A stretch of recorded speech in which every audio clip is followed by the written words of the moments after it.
Drama के starting में हम देखते हैं हमारी मेल लीड और फीमेल लीड को, जो कि एक होटल में नाइट स्पेंड कर लेते हैं। फिर नेक्स्ट मॉर्निंग जब हमारी फीमेल लीड अंशिंग की नींद खुलती है तो वो बहुत ज्यादा शॉक होती है कि उसने किसी स्ट्रेंजर मैन के साथ नाइट स्पेंड कर लिए। वो कल रात के बारे में याद करती है कि वो बाहर गई हुई थी और तभी वो उसे यहाँ पर मिला था। अब ये सब याद करने के बाद अंशिंग चुपचाप से यहाँ से भाग रही होती है और तभी उसे कंपनी से कॉल आती है कि चेयरमैन उसका इंतजार कर रहे हैं। फिर हम देखते हैं कि अंशिंग अपने प्रोफेशनल लुक के साथ कंपनी पहुंचती है और यहाँ पर चेयरमैन उससे मिलकर बहुत ही खुश होते हैं कि जैसा उन्होंने उसके बारे में सुने थे वो बहुत ही प्रोफेशनल है। अंशिंग कहती है कि चेयरमैन आप बिल्कुल फिक्र ना करें, मैं 1 साल के अंदर आपके ग्रैंडसन को सब कुछ सिखा दूंगी और वो एक सक्सेसफुल सीईओ बन जाएगा। चेयरमैन ये सुनकर बहुत ही खुश होते हैं और फिर वो अपने ग्रैंडसन को बुलाते हैं, जो कि कोई और नहीं हमारे इस ड्रामे का मेन लीड है और इसका नाम गुशिन है।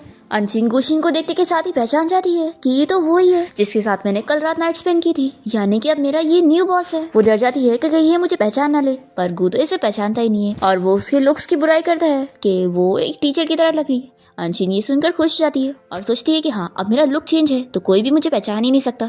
फिर यहाँ पर चेयरमैन अपने ग्रैंडसन गुशिन को चिल्लाते हैं कि तुम अच्छे से बात करो, अब से ये तुम्हारी टीचर है। सेक्रेटरी अंशिंग अब तुम्हें ट्रेनिंग देने वाली है और तुम्हें इसके सारे ऑर्डर्स मानने पड़ेंगे। और फिर चेयरमैन सभी एम्प्लॉयज को भी ऑर्डर दे देते हैं कि आप लोग को प्रेसिडेंट गुशिन से पहले सेक्रेटरी अंशिंग की सारी बात माननी होगी और सिर्फ आप लोग ही नहीं बल्कि गुशिन को भी सेक्रेटरी अंशिंग के ही सारे ऑर्डर मानने हैं। और फिर चेयरमैन अंशिंग से कह देते हैं कि अब मेरा ग्रैंडसन तुम्हारे हवाले है। ये सब सुनकर गुशिन तो बहुत ही गुस्सा हो रहा होता है और अपने ग्रैंडपा से कहता है कि आप ये क्या कर रहे हैं। फिर अंशिंग सभी एम्प्लॉय से पूछती है कि आप लोगों ने चेयरमैन की बात सुन ली है ना, तो आप सभी को मेरे ऑर्डर्स मानने। फिर वो सभी को अपना काम करने जाने के लिए बोल देती है और चेयरमैन भी यहाँ से चले जाते हैं। और फिर वो गुशिन को ऑर्डर देती है कि तुम अभी इसी वक्त मेरे साथ मेरे ऑफिस में चलोगे। तो ये कहता है कि मैं अभी टॉयलेट जा रहा हूँ, ऐसा बोलकर वो जल्दी से भाग जाता है। और फिर वो यहाँ पर अपने असिस्टेंट को कॉल करता है और उसे पता करने के लिए बोलता है कि पता चला कि होटल में मेरे साथ कौन लड़की थी। तो असिस्टेंट वहाँ सीसीटीवी फुटेज ही देख रहा होता है और कहता है कि बॉस सारे सीसीटीवी फुटेज किसी ने डिलीट कर चुका है। तो गुशिन कहता है कि चाहे जो हो जाए तुम्हें कैसे भी करके उस लड़की को ढूंढना होगा। तभी इतने में अंशिंग यहाँ पर आ जाती है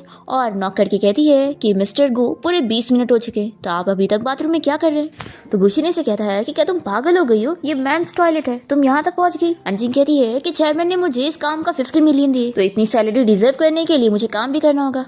ये सुनने के बाद गुशिन को बहुत ही गुस्सा आती है कि ग्रैंडपा सच में पागल हो गए। फिर वो अपने ऑफिस में आकर गेम खेलने लगता है और अंशिंग उसके लिए बहुत सारी फाइल्स लेकर आती है और कहती है कि इन सभी पर तुम्हें साइन करना है। वो सुन नहीं रहा होता है तो वो उसका लैपटॉप भी बंद कर देती है। तो ये चिल्लाता है तो अंशिंग उससे तुरंत ही सॉरी कहती है और फिर उसका हाथ मोड़ देती है और कहती है कि ये डॉक्यूमेंट अर्जेंटली चाहिए, तो क्या तुम अब साइन करोगे। तो फिर उस बेचारे को मानना ही पड़ता है और ये से समझा देती है कि सारे डॉक्यूमेंट तुम्हें क्लियरली पढ़ने और फिर ही साइन करना है। अगर कुछ भी मिस्टेक हुई तो तुम जानते हो मैं बहुत ही स्ट्रिक्ट हूँ। फिर गुशिन डर के मारे अपने काम पे लग जाता है और सारे फाइल्स को पढ़ के उस पे साइन करता है और उसे फिर बताता है कि जो सारे कॉन्ट्रैक्ट सही थे मैंने उन पे साइन कर दिया हूँ और जिनमें गलतियां थी मैंने उन्हें नोट कर लिया हूँ। तो अब काम कंप्लीट हो गया तो मैं अब जा सकता हूँ। अंशिंग कहती है कि पहले मैं फाइल चेक करूंगी। फिर वो देखती है कि इसने सच में अपना काम अच्छे से किया है तो वो खुश होती है कि ये तो बहुत ही स्मार्ट है। फिर वो कहती है कि अब तुम जा सकते हो। तो वो तुरंत ही यहाँ से भाग जाता है। फिर अंशिंग को उसकी फ्रेंड की कॉल आती है और वो उसे बार में बुलाती है सेलिब्रेट करने के लिए। फिर अंशिंग अपनी फ्रेंड से मिलने पहुंचती है और उसे सब कुछ बता देती है। तो उसकी फ्रेंड काफी शॉक होती है कि तुमने जिसके साथ नाइट स्पेंड की थी वो तुम्हारा बॉस बन गया, तो उससे तुम्हें पहचान लिया होगा ना। तो ये कहती है कि बिल्कुल नहीं, वो मेरे कंपनी वाले लुक के साथ मुझे पहचान ही नहीं सकता और वैसे भी मैंने सारी सीसीटीवी फुटेज भी डिलीट कर चुकी थी। अंशिंग की फ्रेंड रन कहती है कि तुम तो सच में बहुत ही अमेजिंग हो, लेकिन क्या अब तुम उसके सामने ओल्ड फैशन बन के घूमोगी। तो ये कहती है कि 1 साल की तो बात है, मैं कर लूंगी। फिर हम देखते हैं कि गुशिन भी अपने फ्रेंड्स के साथ बाहर ही आया होता है और यहाँ पर उसके फ्रेंड उसका मजाक उड़ा रहे होते हैं कि इतने सालों से उसने अपनी वर्जिनिटी संभाल के रखा जो कि अब उसने खो दिया और उसे पता भी नहीं है कि वो लड़की कौन थी।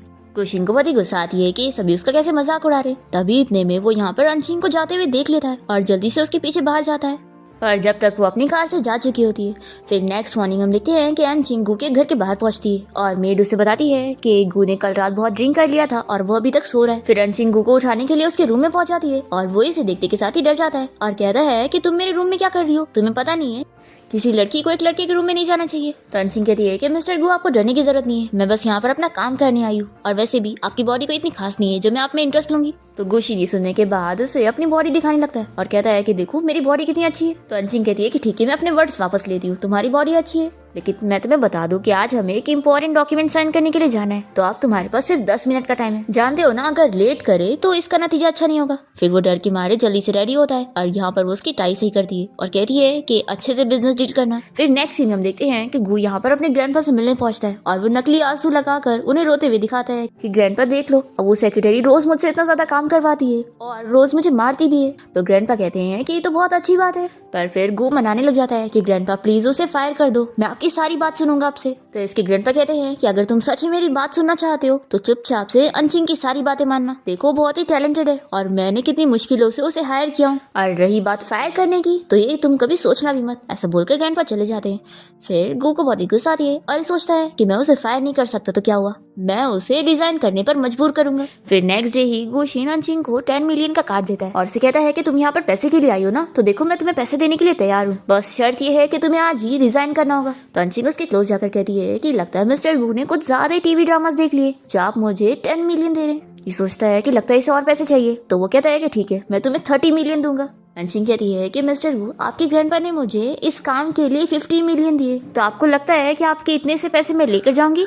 और वैसे भी कॉन्ट्रैक्ट में साफ लिखा था कि अगर मैं रिजाइन करती हूँ तो मुझे 3 गुना ज्यादा पेनल्टी देनी पड़ेगी, लेकिन हाँ अगर तुम मुझे 6 गुना ज्यादा पेनल्टी देने के लिए तैयार हो तो मैं चली जाऊंगी। ये कहता है कि 6 गुना ज्यादा, तुम तो मुझे ब्लैकमेल कर रही हो। अंशिंग कहती है कि मिस्टर गू, अगर आपको ऐसा लगता है फिर तो मैं कुछ नहीं कर सकती। अब मिस्टर गू आपके पास पैसे नहीं है तो आप ध्यान से काम करो और इन डॉक्यूमेंट्स को ठीक से पढ़ के उन पर साइन करना, मुझे नेक्स्ट मंडे तक इन पर सिग्नेचर चाहिए। और फिर वो टाइम देकर बताती है कि मेरी छुट्टी का टाइम हो गया है तो आप ओवर टाइम वर्क करो। ऐसा बोलकर वो चली जाती है और फिर गुशिन को बहुत ही गुस्सा आती है और ये सोचता है कि मुझे ओवर टाइम वर्क करना है, बॉस मैं हूँ या फिर ये। फिर इसके बाद हम देखते हैं कि अंशिन भी यहाँ बाहर आई होती है और अपने फ्रेंड को सब कुछ बताती है और गू भी अपने फ्रेंड्स को ये सब बता रहा होता है कि उस फीमेल डेविल ने मुझे परेशान करके रख दी है, कंपनी का प्रेसिडेंट मैं हूँ और वो एक सेक्रेटरी होकर मुझे ओवर टाइम काम दे रही है। ये सुनकर इसके सारे फ्रेंड्स भी हंसने लग जाते हैं। तभी गू फिर से अंशिन को देख लेता है और इसके फ्रेंड कहते हैं कि तू किसे देख रहा है, तो ये बताता है कि वही लड़की जिसके साथ मैंने नाइट स्पेंड किया था। फिर ये सभी भी देखने की कोशिश करते हैं और पूछते हैं कि वो कहाँ पर है, पर तब तक अंशिन यहाँ से जा चुकी होती है। तो गू के फ्रेंड्स कहने लगते हैं कि लगता है तुझे उस फीमेल डेविल ने इतना परेशान कर दिए जो तुझे कुछ भी चीजें दिख रही है। फिर गू के फ्रेंड्स उसे आइडिया देने लगते हैं कि तुझे उस फीमेल डेविल से पीएस छुड़ाना है ना, तो एक काम कर, तू उसे चेस कर और पहले उसे डेट कर और फिर उसे डंप कर देना, फिर देखना वो कैसे अपसेट होकर खुद ही रिजाइन करके चली जाएगी। लड़कियां बहुत ही इमोशनल होती है तो तू उससे ऐसे ही डील कर पाएगा। तो गू कहता है कि तुम लोग चाहते हो मैं उस फीमेल डेविल को चेस करूं? नहीं, मैं ऐसा नहीं करूंगा क्योंकि मैं ऑलरेडी किसी और को लाइक करता हूँ। फिर हम देखते हैं कि अंशिंग अपनी फ्रेंड रैन के साथ यहाँ पे डांस कर रही होती है और तभी वो गू को देख लेती है और जल्दी से यहाँ से भागने लगती है। गू भी उसका पीछा करके बाहर आता है पर वो जल्दी से कार में बैठ के यहाँ से जा चुकी होती है और वो बाहर की सीसीटीवी फुटेज भी डिलीट कर देती है ताकि वो उसे ढूंढ ना पाए। और फिर अपनी फ्रेंड से कहती है कि अब तो हम लोग बार में भी नहीं मिल सकते। फ्रेंड कहती है कि तुम कुछ ज्यादा ही सोच रही हो, उस दिन तुम लोग ड्रंक थे तो क्या पता वो तुम्हें पहचान ही गई नहीं, और अगर पहचान भी लिया तो तुम मना कर देना कि तुम वो हो ही नहीं। अंशिंग कहती है कि मुझे फालतू प्रॉब्लम में पड़ना ही नहीं है, मुझे इस 1 साल काम करके अपने पैसे लेकर जाना है। फिर हम देखते हैं कि गुया बार का सीसीटीवी फुटेज देखने पहुंचता है पर उसे पता लगता है कि उस लड़की ने पहले ही हैक करके चली गई है। तो सोचता है कि 2 मिनट में उसने हैकिंग कर ली, सच में बहुत ही चालाक है। फिर नेक्स्ट मॉर्निंग हम देखते हैं कि गू अपने फ्रेंड को अंशिंग को सेड्यूस करने के लिए बुलाता है ताकि वो उसके बदले में उसे फंसाए और उसे डेट करे। वो प्लानिंग के हिसाब से अपने फ्रेंड को सामने खड़े रहने के लिए बोलता है और बीच में पैर करके अंशिंग को गिराने वाला होता है ताकि उसका फ्रेंड जल्दी से अंशिंग को गिरने से बचाए और वो दोनों क्लोज हो सके। पर इसका प्लान फेल हो जाता है क्योंकि अंशिंग तो गिरती नहीं है बल्कि वो खुद ही गिरने लगता है, तो वो उसे गिरने से बचाती है और उसे केयरफुल रहने के लिए बोलती है। फिर वो जल्दी से अपने फ्रेंड को इससे मिलवाता है और बताता है कि ये जाओ है और हमारी कंपनी के साथ कॉन्ट्रैक्ट करने आए। तो अंशिंग जाओ को ऑफिस में चलने को बोलती है और फिर वो सभी एम्प्लॉइज के फाइल चेक कर रही होती है और उनकी गलतियां उन्हें बता रही होती है। तो ये देखकर जाओ सोचता है कि ये तो बहुत ही टैलेंटेड है और गू इसे अपनी कंपनी से निकालना चाहता है। अंशिंग अपना काम खत्म करने के बाद जाओ से इस बारे में पूछती है कि मिस्टर जाओ, आपकी कंपनी और हमारी कंपनी के बीच में कोई कनेक्शन ही नहीं है, तो आप हमारे साथ कौन सी बिजनेस डील करना चाहते हैं? तो ये बता देता है कि सॉरी, मैं तो यहाँ पर गू की हेल्प करने के लिए आया था, तुम्हें इस कंपनी से निकालने के लिए। आज तुम्हारी वर्किंग एबिलिटी देखकर मुझे पता लग गया कि तुम तो बहुत ही टैलेंटेड हो और मैं तो चाहूंगा कि तुम मेरी कंपनी में आके काम करो। तो अंशिंग कहती है कि सॉरी, अभी मेरा किसी और कंपनी के साथ काम करने का कोई प्लान नहीं है और मैं यहीं पर ही काम करूंगी। और वो पूछती है कि क्या आप तुम मुझे बता सकते हो कि मिस्टर गू की तुम क्या हेल्प करने वाले थे? तो जाओ बताता है कि हमारा ये प्लान था कि मैं तुम्हें सेड्यूस करूंगा और फिर तुम्हें डेट करने के बाद तुम्हें डंप कर दूंगा ताकि तुम इस लव ट्रैप में फंसने के बाद बहुत ही इमोशनल हो जाओ और खुद ही कंपनी से रिजाइन कर दो। अंचिंग ये सुनने के बाद बहुत ही गुस्सा होती है कि इस गु को तो मैं अभी सबक सिखाऊंगी। फिर इसके बाद गु का फ्रेंड जाओ उसे कॉल करके उसे बताता है कि तुम्हारी सेक्रेटरी तो कितनी टैलेंटेड है, तुम चुपचाप से उसे अपने कंपनी में रखो, तुम्हें बहुत फायदा होगा। तो गु कहता है कि मैंने तुझे यहाँ पर अपनी हेल्प के लिए बुलाया था और तू तो उसकी जाल में फंस गया। फिर इसके बाद अंचिंग गु के ऑफिस में काफी सारी फाइल्स लेकर आ जाती है और कहती है कि ये सारी कंपनी की फाइनेंशियल रिपोर्ट्स है और एक हफ्ते में तुम्हें इन्हें रीड करना है। इसे पढ़ने के बाद तुम्हें कंपनी की ज्यादा इन्फॉर्मेशन पता चलेगी। तो गुशिनी से कहता है कि तुम ये चाहती हो कि मैं वीकेंड वाले दिन भी ओवर टाइम वर्क करूँ। तो वो तो यहाँ से चुपचाप चली जाती है और फिर हम देखते हैं कि गुशिन अपने फ्रेंड्स के साथ एक मास्क पार्टी में आया होता है और यहाँ पर वो उसे बताता है कि उस फीमेल डेविल ने तो मुझे ओवर टाइम वर्क करने के लिए रखी थी, पर मैं यहाँ पर आ गया हूँ और मुझे यकीन है कि वो यहाँ पर थोड़ी ना आएगी, तो उसे क्या भी पता लगेगा। इस पार्टी में अंचिंग भी आई होती है और उसकी फ्रेंड ये सब जानने के बाद हंस रही होती है कि तूने तो अपने बॉस को ओवर टाइम वर्क पे लगा के यहाँ पार्टी में आई है। सच में जब उसे पता लगेगा कि तू ही उसकी वन नाइट स्टैंड है तो उसका क्या ही रिएक्शन होगा। और वैसे अगर वो तेरा बॉस नहीं होता तो क्या तू उसके साथ रिलेशन कंटिन्यू करती, क्योंकि वो तेरे टाइप का जो है। अंचिंग कहती है कि कुछ भी अजम्पशन करने की जरूरत नहीं है, मुझे तो सभी हैंडसम लड़के पसंद है। तभी रैन यहाँ पर अंचिंग को गुशिन की तरफ भेज देती है और उसे एंजॉय करने के लिए अकेला छोड़ देती है। फिर गु जब अंचिंग को देखता है तो वो उसे वो जानी पहचानी लगती है और वो उसे डांस के लिए पूछ लेता है। अंचिंग भी देखते के साथ ही इसे पहचान लेती है कि ये गुशिन है। फिर वो उसे मना कर देती है कि मुझे डांस करना नहीं आता, तो ये कहता है कि मैं सिखा दूंगा और फिर दोनों ही डांस करने लग जाते हैं।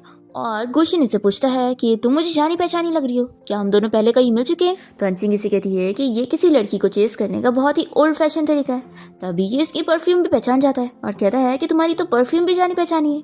फिर वो उसे डायरेक्टली पूछ लेता है कि क्या वही उसकी वन नाइट स्टैंड है। अंचिंग मना करती है और कहती है कि मैं तुम्हें इंटरेस्टेड नहीं हूँ और वो यहाँ से जाने लगती है। पर गु जल्दी से उसे लेकर साइड में जाता है और अपना मास्क निकाल कर पूछता है कि क्या तुम मुझे जानती हो। तो अंचिंग साफ मना कर देती है कि मैं तुम्हें नहीं जानती हूँ। फिर गु इसका मास्क निकालने जा रहा होता है तो वो जल्दी से यहाँ से भाग लेती है और तभी रैनू से पूछती है कि तुम भाग क्यों रही हो। तो वो उसे भी लेकर भागने लगती है। तभी रास्ते में गु का फ्रेंड मिल जाता है और रैनू उसे कहती है कि तुम उससे हमें बचाओ, और ऐसा बोलकर वो अंचिंग को लेकर चली जाती है। और फिर गु का फ्रेंड उसे रोक लेता है और पूछता है कि तू मेरी एक्स गर्लफ्रेंड का पीछा क्यों कर रहा है। तो गु बताता है कि मैं उसका नहीं बल्कि वो दूसरी मास्क वाली लड़की का पीछा कर रहा था, क्योंकि मुझे लगता है कि वही मेरी वन नाइट स्टैंड थी। फिर यहाँ से जाते हुए अंचिंग की फ्रेंड रैन उसे बताती है कि वो उसका एक्स बॉयफ्रेंड था। फिर यहाँ पर अंचिंग और रैन बाहर आ जाते हैं और रैन पूछती है कि अगर उसने तुझे पहचान लिया होगा तो तू कल जॉब पर कैसे जाएगी। अंशिक कहती है कि डरने वाली बात नहीं है, उसने अगर मुझे पहचाना भी है तो ये समझाए कि मैं वो वन नाइट स्टैंड हूँ, पर उसे ये नहीं पता चलेगा कि मैं ही उसकी सेक्रेटरी हूँ।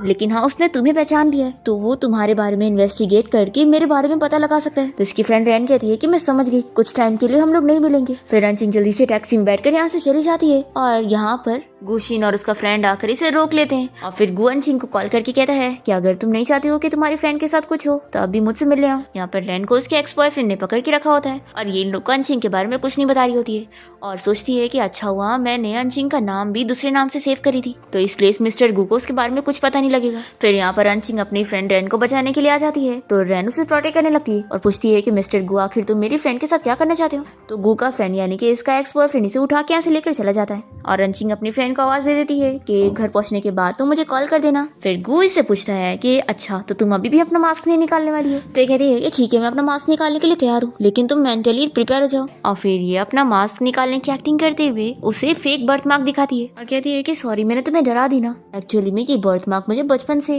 गु कहता है कि सॉरी मेरा तुम्हें परेशान करने का कोई इरादा नहीं था और तुम चाहो तो मैं तुम्हारा ट्रीटमेंट करवा सकता हूँ। ठीक है तुम कितने अच्छे हो, इसका ट्रीटमेंट करने के लिए मुझे 1 मिलियन चाहिए, तो अगर तुम मुझे 1 मिलियन दोगे तो मैं तुम्हारे लिए कुछ भी करूंगी। ऐसा बोलकर उसे टच करने लगती है तो गु से दूर करता है और कहता है कि आखिर तुमने मुझे क्या समझी हुई हो, दूर हो मुझसे। तो ये चिल्लाती है कि तुम ही ने मुझे यहाँ लेकर आए और अब मुझे यहाँ से भगा रहे हो, और फिर ऐसा बोलकर चली जाती है। और गु सोचता है कि मैंने सोचा भी कैसे कि वो मेरी वन नाइट स्टैंड यही थी, आखिर मैं उसे कैसे ढूंढूंगा। और तभी अचानक से ये अपने हाथ में उसकी परफ्यूम की स्मेल लेने लगता है। फिर हम देखते हैं कि नेक्स्ट मॉर्निंग जब अंशिक उसके ऑफिस में आती है तो गु उसके ऊपर भी वही परफ्यूम स्मेल करता है। तो ये इसे कहती है कि मिस्टर गु आपके इस हरकत पे मैं आपके ऊपर हैरेसमेंट का केस कर सकती हूँ। तो ये कहता है कि आखिर कौन तुम्हें हैरेस कर रहा है, मैं तो बस देख रहा था कि मेरी कफ पे जो परफ्यूम की स्मेल आ रही है वही तुम पर से भी आ रही है। अंशिक सोचती है कि मैंने अपने कपड़े तो चेंज कर लिए पर परफ्यूम चेंज करना भूल गई। फिर ये बहाने कर लेती है कि ये बहुत ही फेमस परफ्यूम है जो कि आजकल सभी लोग यूज कर रहे हैं। फिर गु इसे फाइल साइन करके दे देता है और तभी यहाँ पर एक एम्प्लॉय आती है और कहने लगती है कि मिस्टर गु आपको ये परफ्यूम की स्मेल पसंद आई तो ये आप रख लो,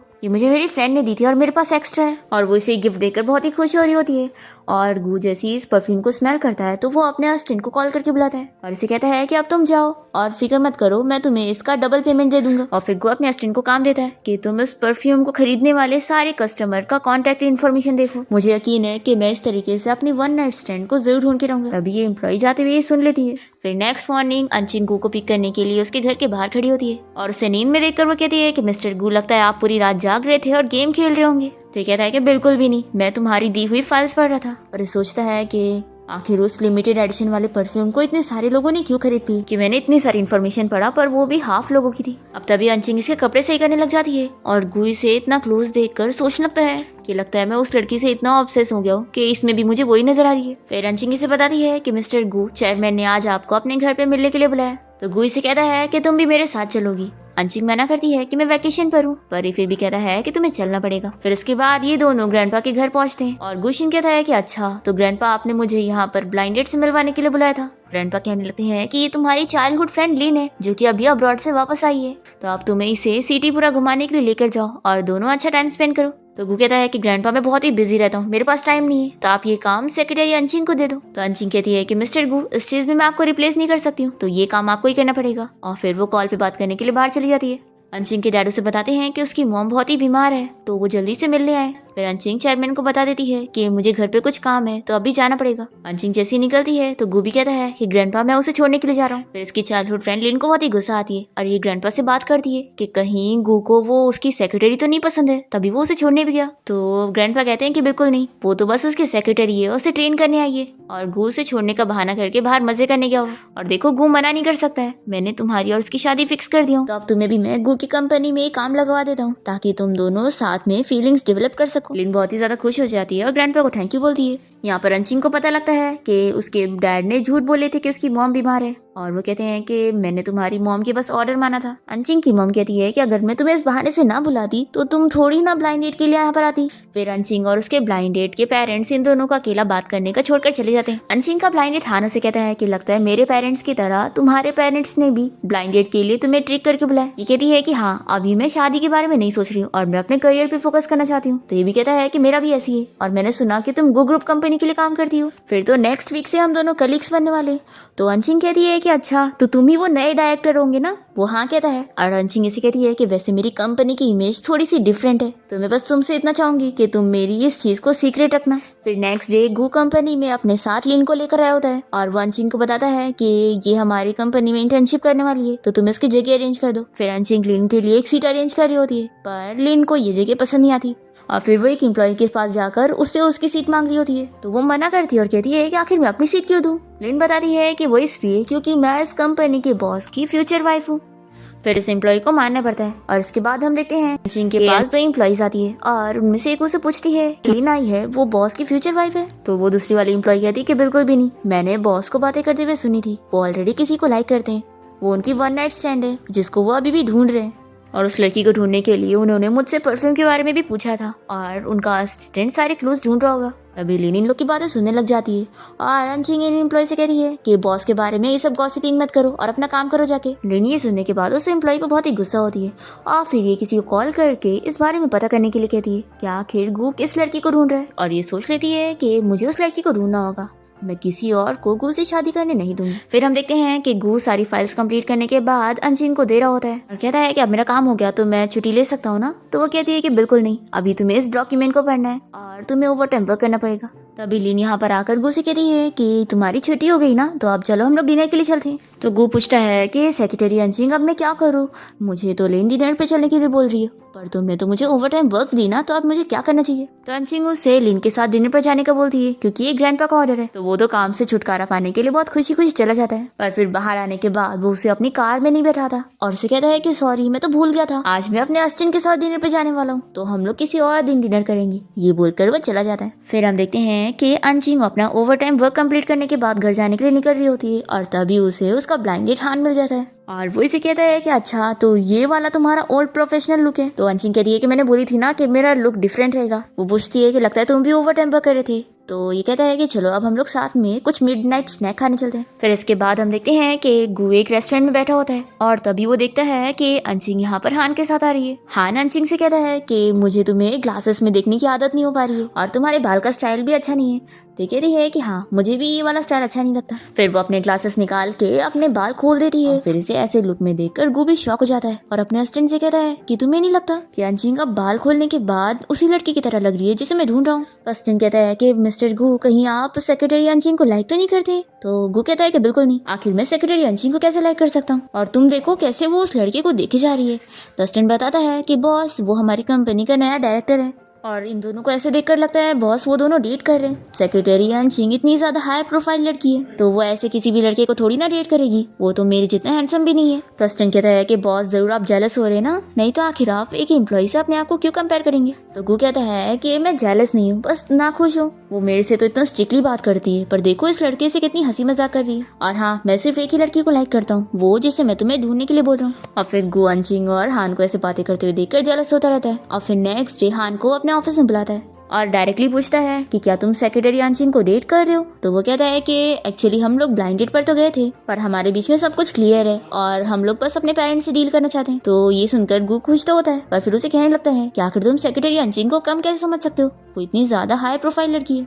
इतनी टैलेंटेड है, उसने इतनी बड़ी यूनिवर्सिटी से डिग्री ली है, वो कोई भी लेवल में कम नहीं है, आखिर तुम उसे कम कैसे समझ रहे हो। तभी अंचिंग यहाँ पर आ जाती है और गु पूछता है कि तुम कब से यहाँ पर थी। तो कहती है कि मिस्टर गु जब से आप मेरी तारीफ कर रहे थे तब से।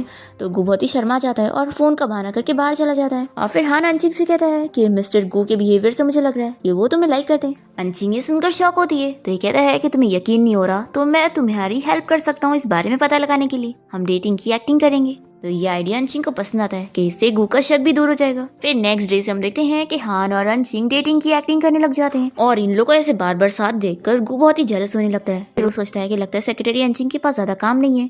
फिर वो अपने असिस्टेंट को कॉल करके अंचिंग को सीसीटीवी फुटेज ठीक करने का काम देता है जो कि वो अपनी हैकिंग से कुछ मिनट में ठीक कर देती है। तो वो बहुत इंप्रेस होता है।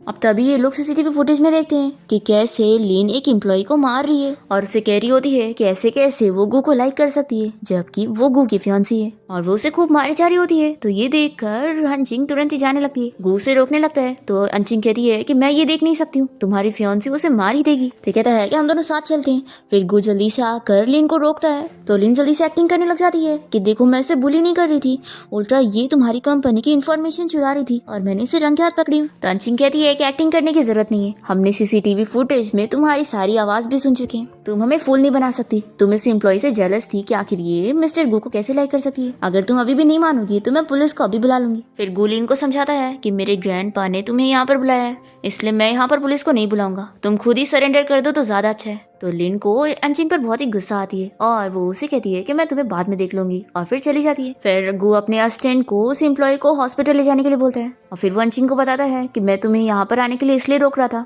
क्योंकि मैं नहीं चाह रहा था कि तुम मुझसे कोई दुश्मनी ले लो। अंचिंग कहती है कि मुझे कोई डर नहीं है तो तुम मेरी फिक्र मत करो और मैं जा रही हूँ हॉस्पिटल उस एम्प्लॉय को देखने। फिर हम देखते हैं कि अंचिंग हॉस्पिटल में उस एम्प्लॉय से बात कर रही होती है और गु और उसका असिस्टेंट बाहर से इन लोग को देख रहे होते हैं। तभी असिस्टेंट कहता है कि बॉस आपने कहा था ना कि सेक्रेटरी अंचिंग आपको वही लड़की लग रही है जिसे हम लोग ढूंढ रहे हैं। तो मुझे लगता है आपकी बात में पॉइंट है क्योंकि आज सेक्रेटरी अंचिंग ने इतनी जल्दी हैकिंग करके सीसीटीवी फुटेज ठीक कर दी और उस बार की सीसीटीवी फुटेज भी किसी ने हैक किया था और ऐसे ही उड़ाया था। तो मुझे लग रहा है कि वो वही है। फिर ये सुनने के बाद गु का शक और बढ़ जाता है और फिर वो अपने ग्रैंडपा से मिलने जाता है और उन्हें सीसीटीवी फुटेज दिखाकर लिन की असलियत बताता है कि वो बिल्कुल भी अच्छी लड़की नहीं है तो वो उससे शादी बिल्कुल नहीं करेगा। ग्रैंडपा उसे कहते हैं कि सॉरी मुझे तो पता ही नहीं था कि वो इतनी खराब लड़की थी, कोई बात नहीं अगली बार मैं तुम्हारे लिए एक अच्छी लड़की ढूंढूंगा। तो गु कहता है कि ग्रैंडपा इसकी कोई जरूरत नहीं है, मैं अब सिर्फ काम पे ध्यान देने वाला हूँ। फिर ग्रैंडपा अंचिंग की तारीफ करने लगते हैं कि सेक्रेटरी अंचिंग की एबिलिटी कितनी अच्छी है, उसने सीसीटीवी फुटेज भी ठीक कर दी, तो अब तुम उससे फायर करने की सोचना भी मत, उससे तुम बहुत कुछ सीखोगे। तो गु भी कहता है कि ग्रैंडपा फिक्र मत करो, अब सेक्रेटरी अंचिंग जाना भी चाहेगी ना तो मैं उसे जाने नहीं दूंगा। ग्रैंडपा कहते हैं कि लेकिन काम के नाम पर तुम मुझे रोक नहीं सकते, मैं तुम्हारे लिए एक अच्छी पार्टनर ढूंढूंगा। तो गु कहता है कि ठीक है फिर आपको सेक्रेटरी अंचिंग की तरह ही कोई लड़की ढूंढनी होगी। ग्रैंडपा कहते हैं कि तुम सही कह रहे हो, सेक्रेटरी अंचिंग बहुत ही स्मार्ट और ब्यूटीफुल है और ऐसी लड़की मिलना बहुत मुश्किल है। तो गु कहता है कि ग्रैंडपा वो स्मार्ट तो है लेकिन ब्यूटीफुल कहाँ से। तो ग्रैंडपा कहते हैं कि तुम्हें नहीं पता, वो हर चीज में अच्छी है और तुमसे तो कई गुना ज्यादा बेहतर है। तो गु कहता है कि ग्रैंडपा वो मुझे ज्यादा अच्छी नहीं दिखती है, और मैं तो सोचता हूँ कि कभी हम दोनों साथ हुए तो हमारे बच्चे का IQ लेवल उस पर जाना चाहिए, लेकिन लुक्स तो मेरे पर जाना चाहिए। तो ग्रैंडपा हंसने लगते हैं कि तुमने बच्चों के बारे में भी सोच लिए, इसका ये मतलब है कि तुम सेक्रेटरी अंचिंग में इंटरेस्टेड हो। तो गू बहुत ही शर्मा जाता है और कहता है कि नहीं ग्रैंडपा, ऐसा बिल्कुल नहीं है। और फिर वो खुद सोचने भी लगता है कि क्या मैं सच में उसे लाइक करने लग गया हूँ। फिर नेक्स्ट सीन में हम देखते हैं कि गू अंचिंग के साथ उसके ऑफिस में होता है और तभी इतने में यहाँ पर लीन आ जाती है। उसे देखकर अंचिंग जल्दी से बीच में आती है और गू को प्रोटेक्ट करने लगती है और ये देखकर वो भी शॉक होता है कि ये मुझे प्रोटेक्ट करी है। लीन गू से पूछ रही होती है कि आखिर तुमने अपने ग्रैंडपा को ऐसा क्या बोल दिया कि उन्होंने हमारी शादी भी कैंसिल कर दी और मुझे यहाँ पर जॉब करने से भी मना कर दी है। तो गू कहता है कि उस एम्प्लॉय ने तुम्हें माफ कर दी है, इसका ये मतलब नहीं है कि हम तुम्हारी चीजें भूल चुके हैं। तो ये माफी मांगती है और कहती है कि मैं दोबारा कभी नहीं करूंगी, पर गू फिर भी नहीं मानता। तो लीन अंचिंग को चिल्लाने लगती है कि सब तुम्हारी वजह से है और उसे मारने वाली होती है, पर तभी गू बीच में आ जाता है और फिर अपने असिस्टेंट से कहता है कि इसे यहाँ से बाहर निकालो। और फिर अंचिंग से कहता है कि तुम मेरे साथ ही रहना, क्योंकि मुझे डर है कि वो तुमसे बदला लेने के लिए आएगी। तो ये कहती है कि मिस्टर गू, आपको लगता है कि मैं बाकी ऑर्डिनरी वुमेन की तरह वीक हूँ? बिल्कुल नहीं, मैं आपके साथ रहूंगी तो आप क्या ही मुझे प्रोटेक्ट करेंगे, बल्कि मैं आपको प्रोटेक्ट करने वाली हूँ। और फिर ये इसे इसका काम समझा देती है और कहती है कि अब मेरा तो छुट्टी का टाइम हो गया है और बाय बोलकर चली जाती है। फिर असिस्टेंट जैसे ही आता है तो गू से कहता है कि तुम जाओ सेक्रेटरी अंचिंग को फॉलो करो। तो ये कहता है कि बॉस, अगर आपको सेक्रेटरी अंचिंग की फिक्र हो रही है तो आपको खुद उन्हें प्रोटेक्ट करने के लिए जाना चाहिए। तो ये कहता है कि तुम बिल्कुल सही कह रहे हो, तो फिर मैं जाता हूँ। फिर हम देखते हैं कि अंचिंग अपनी फ्रेंड से मिलती है और दोनों ही बहुत ही खुश हो रहे होते हैं कि फाइनली इतने टाइम बाद दोनों मिल तो पाए। और फिर दोनों ही बाहर जाने के लिए निकलते हैं। फिर हम देखते हैं कि गू भी अपने फ्रेंड्स के साथ यहाँ बाहर आया होता है और तभी अचानक से वो अंचिंग को डांस करते हुए देख लेता है और जल्दी से उसके पास जाता है और कहता है कि सेक्रेटरी अंचिंग, सच में तुम बहुत ही अमेजिंग हो, तुम्हारे दो चेहरे। ये कहती है कि मिस्टर गू, मेरी छुट्टी हो गई है तो मैं फ्री हूँ, मैं कुछ भी करूँ। तो गू से बात करने के लिए उसे अपनी कार में लेके जाता है और सोचती है कि मैं इसे बिल्कुल पता नहीं लगने दे सकती हूँ कि मैं इसकी वन नाइट स्टैंड हूँ। फिर वो एक्टिंग करते हुए कहने लगती है कि बॉस, मैं आपकी सेक्रेटरी हूँ, आखिर मैं काम की छुट्टी होने के बाद क्लबिंग करने क्यों नहीं जा सकती? देखो, अगर आप ऐसी हरकतें करेंगे तो मैं आपके ऊपर हैरेसमेंट का केस करूंगी। गू अब समझ चुका होता है कि यही वो लड़की है और फिर वो सोचता है कि ये कब तक प्रिटेंड करेगी, मुझे इसके असली रंग बाहर लाने होंगे। फिर वो ड्रंक होने की एक्टिंग करते हुए उसके ऊपर बेहोश होने लगता है। तो ये कहती है कि बॉस, लगता है आपने बहुत ड्रिंक कर ली हो, चलो मैं आपको घर छोड़ देती हूँ। तो ये खुश हो जाता है कि मेरा प्लान कामयाब हो गया। फिर अंचिंग को उसके घर ले आती है और तभी वो इसे इतना क्लोज देखकर अपना वन नाइट स्टैंड याद करने लगती है और फिर उसका फेस टच करते हुए सोचती है कि वो सच में बहुत ही हैंडसम है। पर इतने में अंचिंग का पेट दुखने लग जाता है तो वो तुरंत ही बाथरूम चली जाती है। तो गू शॉक हो जाता है कि वो चली क्यों गई, वो मुझे किस करने वाली थी, पर उसने अपने आप को रोक क्यों ली, क्या मैं चार्मिंग नहीं रहा? फिर वो जैसे ही वापस आने लगती है तो ये फिर से सोने की एक्टिंग करता है और फिर से अंचिंग का पेट दुखने लगता है। तो वो उसे कहता है कि तुम्हें क्या हो गया है? तो अंचिंग कहती है कुछ नहीं, ये बस पीरियड पेन है। और फिर वो उसे कहती है कि अच्छा, तो तुम बस ड्रंक होने की एक्टिंग कर रहे थे। तो गू भी पूछता है कि क्या तुम भी बीमार होने की एक्टिंग कर रही हो? तो ये बताती है कि नहीं, मुझे असल में पीरियड है और अब तुम्हें होश आ चुका है तो मैं अपने घर जाती हूँ। ये कहता है कि तुम्हारी अब ये हालत है तो तुम भी यहाँ पे रुक जाओ। तो ये पूछती है कि मिस्टर गू, क्या आप किसी भी लड़की को अपने घर पे ऐसी रुका लेते हैं? तो ये कहता है कि तुम कोई भी लड़की नहीं हो। और फिर गू अंचिंग से डायरेक्टली इस बारे में पूछ लेता है कि उस रात होटल में वही उसके साथ ही ना। तो अंचिंग कहती है कि मिस्टर गू, आप क्या बात कर रहे हैं, मुझे कुछ समझ नहीं आ रहा, अब मैं यहाँ से जाती हूँ। तो ये इसे रोककर कहता है कि मैं जानता हूँ, मैं तुम्हें ना पहचानूं इसलिए ही तुम अपने आप को अगली बनाकर घूमती हो। अंचिंग मानने के लिए तैयार नहीं होती है तो गू उसके क्लोज जाता है और कहता है कि तुम अभी भी मानने के लिए तैयार क्यों नहीं हो रही हो कि तुम ही वो लड़की थी। अंचिंग बताती है कि मिस्टर गू, मैंने आपके बारे में रूमर सुनी थी कि आप बहुत ही बड़े प्ले बॉय हो, इसलिए ही मैं कंपनी में ओल्ड और अगली का लुक करके आई थी और देखो जैसा मैंने आपके बारे में सुनी थी, आप तो सच में एक प्ले बॉय हो। गू अंचिंग से कहता है कि तुम अच्छी तरीके से जानती हो कि मैं तुम्हारे साथ अभी इसलिए ऐसा बिहेव कर रहा हूँ क्योंकि मुझे पता चल गया कि तुम ही वो लड़की हो। पर अंचिंग फिर भी नहीं मानती है और कहती है कि मैं वो नहीं हूँ और यहाँ से चली जाती है। फिर नेक्स्ट डे जब अंचिंग ऑफिस में आती है तो गू उसके ग्लासेस निकाल देता है और कहता है कि तुम हर दिन ऐसे ड्रेसअप होकर थकती नहीं हो, लगता है तुम मुझसे बहुत ज्यादा डरती हो इसलिए ऐसे ड्रेस करके आती हो। अंचिंग कहती है कि बिल्कुल भी नहीं, अगर आपको लगता है तो मैं आपको अच्छे से ड्रेसअप होकर दिखा सकती हूँ। और फिर इसके बाद हम देखते हैं कि अंचिंग एक रिवीलिंग ड्रेस पहनकर गू के ऑफिस में आती है और उसे बताती है कि उसे अभी 10 मिनट में मीटिंग के लिए जाना होगा। गू से पूछता है कि क्या तुम सच में ऐसी ड्रेस पहनकर कंपनी में घूम रही थी? तो ये कहती है कि मिस्टर गू, ये तो आपकी रिक्वेस्ट थी ना कि मैं अच्छे से ड्रेसअप होकर आऊँ। तो ये कहता है कि देखो अभी जाओ और अपनी ड्रेस चेंज करो। तो ये बताती है कि मीटिंग के लिए सिर्फ 8 मिनट बचे और मैं भी आपको मीटिंग में ज्वाइन करने वाली हूँ। तो ये चिल्लाता है कि तुम इस ड्रेस को पहनकर मीटिंग भी ज्वाइन करने का सोच रही हो? बिल्कुल नहीं। और फिर वो तुरंत ही अपनी कोट निकाल कर इसे पहनने के लिए दे रहा होता है। तो कहती है कि बॉस, आपको कोई फर्क नहीं पड़ता होगा कि आपकी रूमर फैले, लेकिन मुझे पड़ता है। तो कहता है कि ठीक है तुम मत पहनो, लेकिन ये ड्रेस में तुम मीटिंग नहीं ज्वाइन करोगी। तो कहती है कि बॉस, पहले आप ही कपड़े के नाम पर मेरा प्रोफेशन जज कर रहे थे कि मैं काम नहीं कर पाऊंगी। आपको तो मेरा प्रोफेशनल अटायर भी नहीं पसंद आ रहा था और अब मैं ड्रेसअप होकर आई हूँ तो भी नहीं पसंद आ रहा है और लगता है आप मेरे काम से बिल्कुल खुश नहीं है। फिर तो मैं चेयरमैन का दिया हुआ काम कंप्लीट नहीं कर पाऊंगी। ये कहता है कि तुम्हारा क्या मतलब है। तो अंशिंग कहती है कि मैं रिजाइन कर रही हूँ। ये सुनकर ही शॉक हो जाता है कि तुम रिजाइन करना चाहती हो। देखो भूलो मत, तुमने मेरे ग्रैंडपा के साथ कॉन्ट्रैक्ट साइन करी हो कि तुम्हें 3 टाइम पेनल्टी देनी पड़ेगी। तो अंशिंग कहती है कि मैं देने के लिए तैयार हूँ, मुझे रिजाइन करना है। और फिर ये रिजाइनेशन लेटर इसे सबमिट करके यहाँ से चली भी जाती है।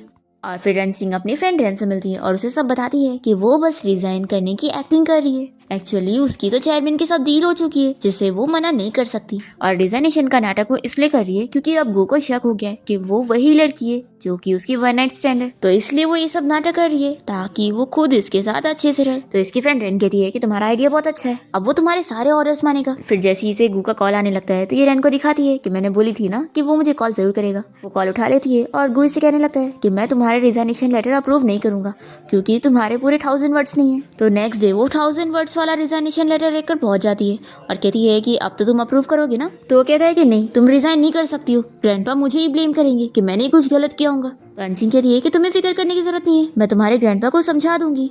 और वैसे भी तुम्हें सर्व करना इतना मुश्किल है कि मैं खुद थक चुकी हूँ। तो गुई से पूछता है कि मैं ऐसा क्या करूँ कि तुम यहाँ पे रुकने के लिए मान जाओ। ये कहती है कि बहुत सिंपल है, बस तुम्हें मेरी 2 शर्त माननी होगी। पहली तो ये कि तुम मेरे साथ काम करने में कोऑपरेट करोगे और दूसरा ये कि तुम काम और पर्सनल लाइफ को अलग अलग रखोगे। तो गु इसकी दोनों शर्त के लिए मान जाता है और कहता है कि ठीक है, फिर अब तुम अच्छे से अपना काम करो। तो अंशिंग कहती है कि ऑफ कोर्स मैं मेहनत से अपना काम करूंगी। और फिर वो इसे एक कॉकटेल पार्टी का इनविटेशन कार्ड देती है और कहती है कि तुम्हें पार्टी में जाना होगा। फिर ये भी समझ जाता है कि वो बस रिजाइन करने की एक्टिंग कर रही थी। फिर वो कहता है कि तुम भी मेरे साथ पार्टी में चलोगी। तो कहती है कि हाँ, ये तो मेरी जॉब है। ऐसा बोलकर वो चली जाती है। फिर इसके बाद हम देखते हैं कि अंशिंग और गु दोनों साथ में पार्टी में पहुंचते हैं और यहाँ पर सभी लोग अंशिंग को देखकर बहुत ही शॉक होते हैं कि वो तो सच में बहुत ही ब्यूटीफुल है। गु का फ्रेंड जाओ भी अंशिंग को देखते रह जाता है और फिर उसे ले जाकर साइड में बोलता है कि मुझे नहीं पता था कि सेक्रेटरी अंशिंग इतनी ज्यादा ब्यूटीफुल है, तू चाहता था ना कि मैं उसे चेज करूँ, तो अब मैं तैयार हूँ। तो गु कहता है कि अब इसकी जरूरत नहीं क्योंकि वो मेरी है। फिर गु का दूसरा फ्रेंड आकर पूछता है कि वैसे तू तो अपनी वन नाइट स्टैंड को ढूंढ रहा था ना, तो अब क्या हो गया, तुझे 2 लड़की पसंद आ गई है। तो गु कहता है कि ऐसा नहीं है, एक्चुअली मैं अंशिंग ही वो लड़की है। अब तभी यहाँ पार्टी में लिन भी आई होती है और वो गु को बात करने के लिए साइड में लेके जाती है और उसे समझाने लगती है कि वो उससे शादी करेगा तो उसकी फैमिली को फायदा होगा। पर गु मना कर देता है कि मुझे बिजनेस मैरिज में कोई इंटरेस्ट नहीं है। तो ये कहने लगती है कि आखिर तुम्हें उस लड़की में ऐसा क्या अच्छा लग रहा है, वो बहुत ही चालाक है और तुम्हारे ग्रैंडपा भी शादी के लिए नहीं मानेंगे, इसलिए चुपचाप से मेरी बात मान जाओ और मुझसे शादी कर लो। तो गुई से कहता है कि तुम पूरी पागल हो चुकी हो और वो चला जाता है। यहाँ पर दूसरी कंपनी के लोगों को भी अंशिंग बहुत ही पसंद आती है और वो लोग उसे अपनी कंपनी में इन्वाइट कर रहे होते हैं। पर गु कह देता है कि अभी वो मेरी कंपनी के साथ कॉन्ट्रैक्ट में है और मेरी सेक्रेटरी है, तो वो मुझे छोड़कर कहीं नहीं जा सकती। और फिर डांसिंग सेरेमनी स्टार्ट हो जाती है। तो गु अंशिंग के साथ डांस करने लगता है और वो उसे याद दिलाने लगता है कि पहले भी वो लोग डांस कर चुके हैं, तो इसलिए वो एक्टिंग नहीं कर सकती कि उसे डांस नहीं आती। वो कहता है कि लास्ट टाइम जो तुम्हारा फेक बर्थ मार्क वाला मेकअप था वो बहुत ही अच्छा था और लगता है तुम मेरे साथ मजाक करके बहुत ही खुशी मिलती है। अंशिंग सोचती है कि इसे ये भी पता लग गया कि वो मास्क वाली लड़की मैं ही थी। फिर गु अंशिंग से कहता है कि अभी थोड़ी देर बाद मैं तुम्हें कहीं लेके चलूंगा और फिर पार्टी के बाद वो उसे वही होटल ले आता है जहाँ पर वो लोग सबसे पहली बार मिले थे। अंशिंग सोचती है कि करना क्या चाहता है। फिर वो उसे रूम में लाने के बाद किस करने लगता है और उसे याद दिलाने लगता है कि वो वही लड़की है, तो वो मान ले। पर अंशिंग फिर भी मानने के लिए तैयार नहीं होती और यहाँ से भाग जाती है। फिर नेक्स्ट डे ऑफिस में वो उससे पूछता है कि कल जो हुआ उसके बाद भी तुम पहले की तरह कैसे बिहेव कर सकती हो। तो कहती है कि वो शायद इसलिए क्योंकि मैं बहुत ही प्रोफेशनल हूँ और वैसे कल की बात याद करके तुमने मुझे याद दिलाया कि मैं तुम पे हैरेसमेंट का केस करूँ। ये कहता है कि मैंने तुम्हें हैरेस नहीं किया था। फिर वो इसे नेकलेस देने लगता है। तो ये पूछती है कि मिस्टर गु क्या आप मुझसे माफी मांगने के लिए दे रहे हैं। तो ये कहता है कि हाँ, मैं माफी मांग रहा हूँ और वैसे ये मेरी फ्यूचर गर्लफ्रेंड को मेरी तरफ से पहला गिफ्ट है। मैं जानता हूँ कि तुम ये चीज बिल्कुल मानने के लिए रेडी नहीं हो कि तुम ही वो लड़की हो, लेकिन कोई बात नहीं, मेरे पास तुम्हें कहने के लिए सिर्फ एक ही वर्ड है कि क्या तुम मुझे खुद को चेस करने के लिए अलाउ करोगी। तो ये कहती है कि मैं इस बारे में सोच सकती हूँ और वो इससे गिफ्ट ले लेती है और वैसे कहती है कि ठीक है, अब पर्सनल बातें खत्म और बिजनेस की बातें शुरू। याद रखना आज रात को तुम्हें क्लाइंट के साथ ड्रिंकिंग पार्टी में जाना है। ऐसा बोलकर वो चली जाती है और गु बहुत ही खुश हो जाता है। फिर क्लाइंट से मिलने के बाद गु बहुत ही ज्यादा ड्रंक होता है और कार में बैठकर वो अंशिंग का हाथ पकड़ के रख रहा होता है। तो वो कहती है कि तुम मेरा फायदा मत उठाओ, मैंने अभी तुम्हें डेट करने के लिए नहीं मानी हूँ। तो ये कहता है कि सच में तुम बहुत ही हार्टलेस हो। तो ये कहती है कि अच्छा, हार्टलेस मैं हूँ और तुमने अपने फ्रेंड जाओ को मुझे डेट करने के लिए बोला ताकि वो मुझे डंप करे, तो मेरे से ज्यादा हार्टलेस तो तुम हुए ना। तो ये कहता है कि गलती तुम्हारी थी, तुमने मुझे झूठ बोली थी और वैसे भी तुमने मेरा फर्स्ट टाइम लियो, तो तुम्हें मेरी रिस्पॉन्सिबिलिटी लेनी पड़ेगी। तो इसकी बातें सुनकर अंशिंग असिस्टेंट से कहती है कि तुम कार चलाओ। फिर नेक्स्ट मॉर्निंग जब गु की नींद खुलती है तो वो सोचता है कि वह ऐसे टाइम पर ही क्यों सो गया था। अब तभी अंशिंग इसे उठाने के लिए पहुंचती है, उसे ऑफिस ले जाने के लिए, और वो उसे जल्दी से रेडी होने का बोलती है और फिर तभी उसका पेट दुखने लग जाता है। तो वो कहती है कि मुझे कुछ काम है तो मैं जा रही हूँ। फिर अंशिंग के यहाँ से जाते ही गु को उसकी फिक्र होती है कि उसे क्या हो गया। फिर हॉस्पिटल में डॉक्टर अंशिंग को इस बारे में बताता है कि उसी एक छोटी सी सर्जरी होनी है, तभी वो ठीक हो पाएगी। वो अपने किसी फैमिली मेंबर को यहाँ पर बुला ले तो ये अपनी फ्रेंड को कॉल करती है, पर इसकी फ्रेंड बिजी होती है। फिर वो डॉक्टर से कहती है कि कोई बात नहीं, मैं अकेले सब कुछ हैंडल कर लूंगी। पर तभी इतने में यहाँ पर गु पहुंच जाता है और वो डॉक्टर से बताता है कि मैं इसका बॉयफ्रेंड हूँ। फिर डॉक्टर जब अंशिंग को सर्जरी के लिए लेके जा रहा होता है तो गु उसकी काफी फिक्र करने लगता है। तो डॉक्टर बताता है कि ये कोई इतनी भी बड़ी बात नहीं है जो तुम इतना इमोशनल हो रहे हो, इतना भी ओवर एक्टिंग करने की जरूरत नहीं है। तो अंशिंग कहती है कि डॉक्टर वो मेरा बॉयफ्रेंड है और मेरी फिक्र कर रहा है। तो डॉक्टर कहता है कि हाँ ठीक है, तुम्हारा बॉयफ्रेंड बहुत ही अच्छा है। और फिर वो उसे सर्जरी के लिए लेके जाते हैं और गु बहुत ज्यादा खुश हो जाता है कि उसने उसे बॉयफ्रेंड बोली।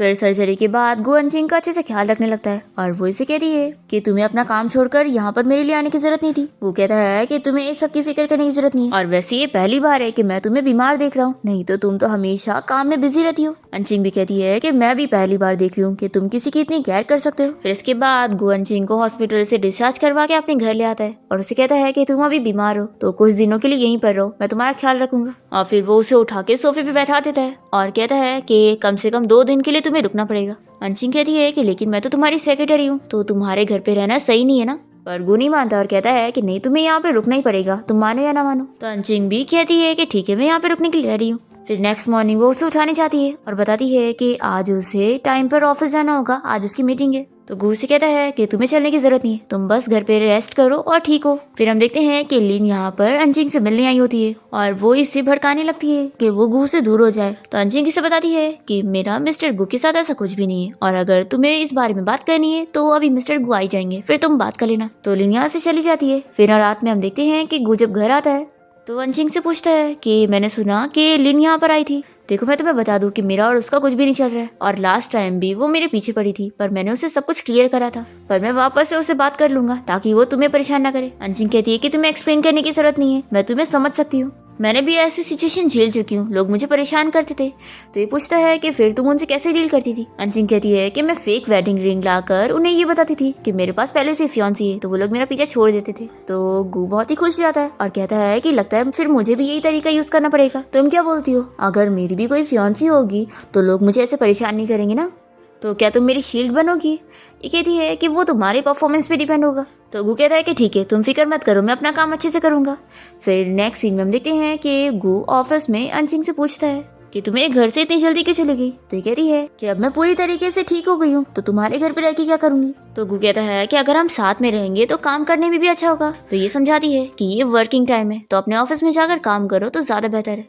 तो गु अपसेट होकर बैठ जाता है और तभी अंशिंग को चेयरमैन की कॉल आती है और वो उसे बिजनेस ट्रिप पे भेजते हैं और गु भी अंशिंग के साथ होटल गया होता है। तभी यहाँ पर अंशिंग का पुराना बॉस उसे मिलने आ जाता है जिसका नाम मिस्टर वांग है। अंशिंग उसके बारे में गु को बताने जा रही होती है कि वो खुद ही गु को इंट्रोड्यूस करवाता है और कहता है कि मैं अंशिंग का पुराना बॉस हूँ और जानता हूँ कि तुम उसके नए बॉस हो। तो गु अंशिंग के ऊपर हाथ रखता है और इसे कहता है कि सॉरी, तुमने गलत समझा है, मैं इसका सिर्फ बॉस ही नहीं हूँ बल्कि ये तो मेरी गर्लफ्रेंड भी है। और फिर गु अंशिंग के साथ यहाँ से चला जाता है और उससे पूछता है कि क्या इसने तुम्हें परेशान किया है। अंशिंग कहती है कि हाँ, मैंने बोली थी ना कि मुझे बहुत सारे लोग ऐसी परेशान कर चुके हैं। तो ये कहता है कि देखो, मुझे उन लोगों के साथ कंपेयर मत करना, मैंने कभी तुम्हें परेशान नहीं किया। फिर दोनों हंसी मजाक करते हुए यहाँ से जाने लगते हैं और वांग को ये देखकर बहुत ही गुस्सा आती है और फिर हम देखते हैं कि वो बीच रास्ते में इन लोग का एक्सीडेंट कर देता है और दोनों को ही सर में चोट आ जाती है।